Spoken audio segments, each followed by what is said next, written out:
Carnivalesque, very heavy song, in my opinion. But a lot of people can think that Carnivalesque is like Rio de Janeiro or something, but it's very old theme. In my opinion, like maybe the picture like Dance Macabre or something, like the dialogue, the Master Polycarp with the Dead.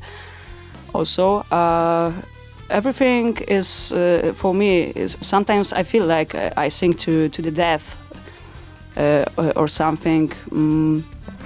It's like exit our soul from our body.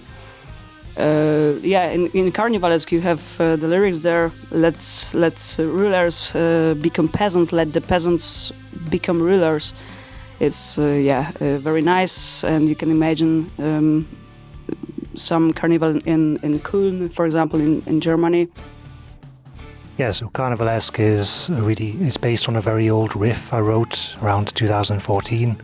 So I'm very interested in like weird scales, weird musical scales. So I found this one scale which I don't think probably people have used before, but I couldn't find anywhere else. So I tried to make a catchy Ohrwurm type riff out of it, and that's essentially what Carnivalesque is, I think.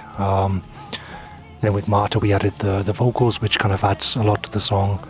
So yeah, it's a combination of this kind of weird medieval vibe mixed with metal, I guess, like a new metal sound. And it's to do with this kind of Carnivalesque idea of inverting hierarchies, kind of total anarchy, and I think it's a great opener for the album as well, because it kind of really captures just our general spirit and our vibe of kind of not sticking completely with rock and kind of borrowing from other genres, from folk and more experimental music.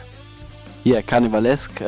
I love this song. It's really like almost a musical in my opinion. It has so many different parts, but they still fit together.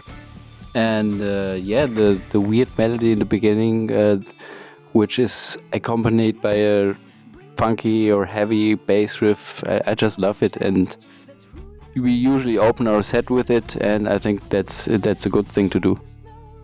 Yeah, so with Carnivalesque, I remember in the recording process we started doing the background vocals for the verse, and we've been just recording the whole day the violin at my flat already from 3 on, and I think we started making these background vocals at like 9 or 10, so at the end of the recording we needed to stop because the neighbors were already a bit annoyed, but they got the album and they liked it, so I think they've forgiven me.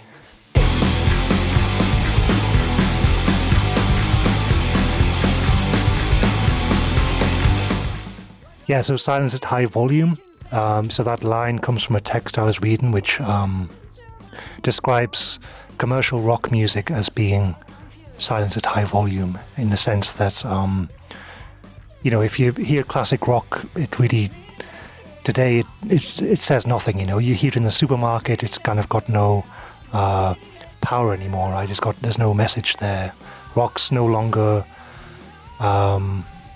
like a tool for rebellion or a symbol for rebellion anymore, at least. And so the song was born from that idea, and that's why it just sounds so chaotic and kind of, I guess it's celebrating meaninglessness in a way, or celebrating, just nonsense and being random. And I thought this idea would suit a fast punk song. Yeah, I remember Silence at High Volume, that we played it in my very first practice, where I was audited by the band basically, and I wasn't able to play it.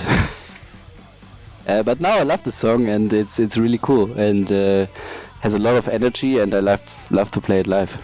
Yeah, Silence at High Volume, very fast song, very short song, I can say.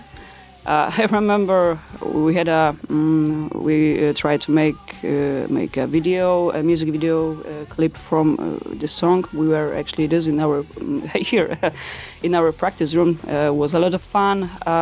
We were totally sweat because it was so warm here.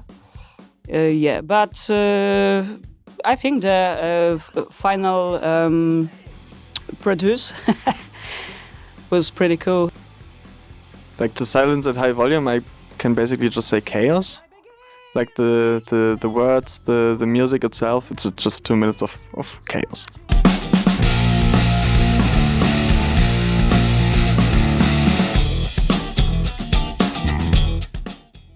Some people sometimes can tell you, I don't know, that you're bad because you have bad work. You're not the architect or, some higher level of work. Yeah, and this is, in my opinion, good commentary, yeah, to people, for the people, like how is sometimes in our world actually, and you can see it in whole world, sometimes in every situation on the street. And yeah, for that, I think we think this everything is like big commentary for this life, which sometimes is not fair for you.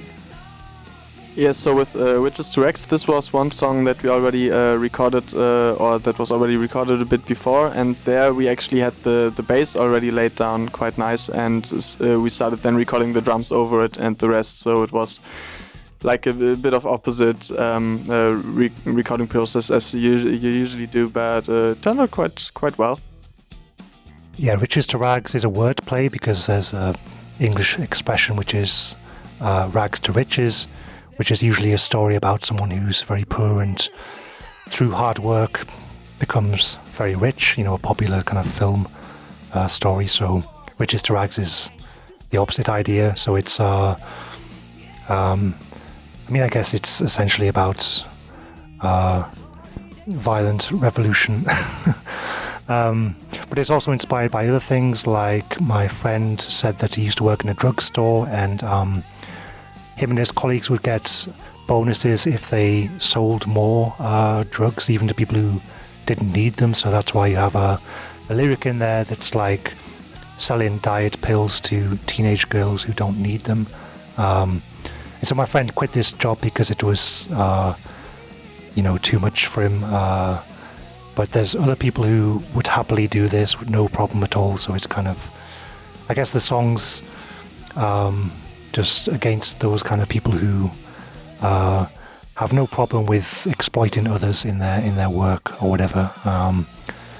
So yeah, Riches to Rags is one of our angriest songs, I guess, even though it's quite pop, the melody. And that was another thing, just I like the tension between having a kind of pop melody but with a kind of ugly accompaniment, with distortion and dissonance and stuff. So yeah, Riches to Rex, it's a weird song to me. Like, it's kind of poppy, but at the same time